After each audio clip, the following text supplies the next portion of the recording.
Hey everyone, and welcome. Today we're diving into something that literally shapes every single story you've ever read and honestly every experience you've ever had. We're talking about perspective. It's kind of like this invisible lens that colors our whole world. I mean, really think about it. Have you ever gone to a movie with a friend or witnessed the same little argument and you walk away with completely different stories? Your takeaways are polar opposites. It all just comes down to the lens you happen to be looking through. All right, so Section 1, one story, many sides. We're starting here because this is really the core of it all. Our personal viewpoint, it's like a filter for absolutely everything we see, hear, and feel. You could even say it dictates our own individual reality. Now, in literature, writers have a specific name for this lens. You've probably heard it. It's called point of view, or POV for short. And it's not just some fancy stylistic choice. No way. It's a super powerful tool that authors use to control exactly what we see, what we know, and at the end of the day, how we feel. Okay, moving on to Section 2, the author's camera. I love this metaphor. The best way to think about POV is to picture it as the author's camera. The author gets to decide exactly where to place it, and that single decision, it changes everything for us, the audience. So what are the main camera angles they can use? So there are basically three main camera angles to know. First up, you've got first person. Think of this like a character's personal handheld camera. It's going to be a little shaky, really intimate, and you only get to see what they see. Then there's third person limited. This is like having a camera hovering just over one character's shoulder. You see what they do, you know what they're thinking, but nobody else. And finally, third person omniscient. Now this is the big one. It's like the drone shot, floating way up high, seeing everything, and knowing every single character's thoughts and fears. Pretty cool, right? And this all connects directly to the story's mood, that overall feeling you get as you're reading. The camera angle an author picks is never, ever random. If they use first person, they want you to feel a character's panic right in your gut. If they use third person limited, they're trying to make you curious about what everyone else is thinking. It's all completely intentional. Okay, Section 3, POV in action. Theory is great and all, but let's actually put this to the test. I'm going to show you a few quotes, and I want you to see if you can spot the camera angle the author is using. You ready? All right, first one up. What's the feeling you get from this? Super intense, really personal, or right inside this character's head, feeling their fear along with them. So what POV does that sound like to you?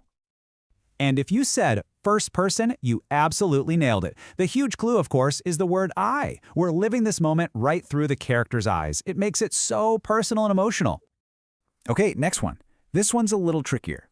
We know what both people are feeling on the inside, even though they're doing the same thing on the outside. So what kind of camera lets us peek into two different minds at the exact same time? That, my friends, is the work of a third-person omniscient narrator. Omniscient literally just means all-knowing. This perspective gives us that awesome, kind of godlike, bird's-eye view of what's going on in everyone's head. And for our last one here, in this quote, we only see what he does, an external action. We have no idea why he raised his eyebrow. Is he skeptical? Is he amused? Maybe he's annoyed? We're just kind of left to wonder. And that is a classic third-person limited view. We're zeroed in on one character, but we're watching from the outside. It creates this great sense of focus and, a little bit of mystery. It just makes us want to know more. Okay, let's look at one last example. This one's a little more complex. We get a whole scene here. So, the door slams, we see Jenna's startled reaction, and then we jump right into her brother's head and know his exact mischievous thought. Got her. That little jump right into his mind, that's our big clue. And just look at how dramatically the mood flips just by switching the point of view. From Jenna's side of things, the scene is tense. It's suspenseful, right? But from her brother's POV, it's totally playful and triumphant. It's the exact same event, but two completely different stories. So that brings us to Section 4, from page to person. You might be wondering, okay, this is cool for analyzing books, but why does it matter in real life? Well, the source material for this explainer makes a really strong argument. It says that this exact skill, understanding point of view, is the first step toward real-world empathy. It's all about learning to see the world through someone else's eyes.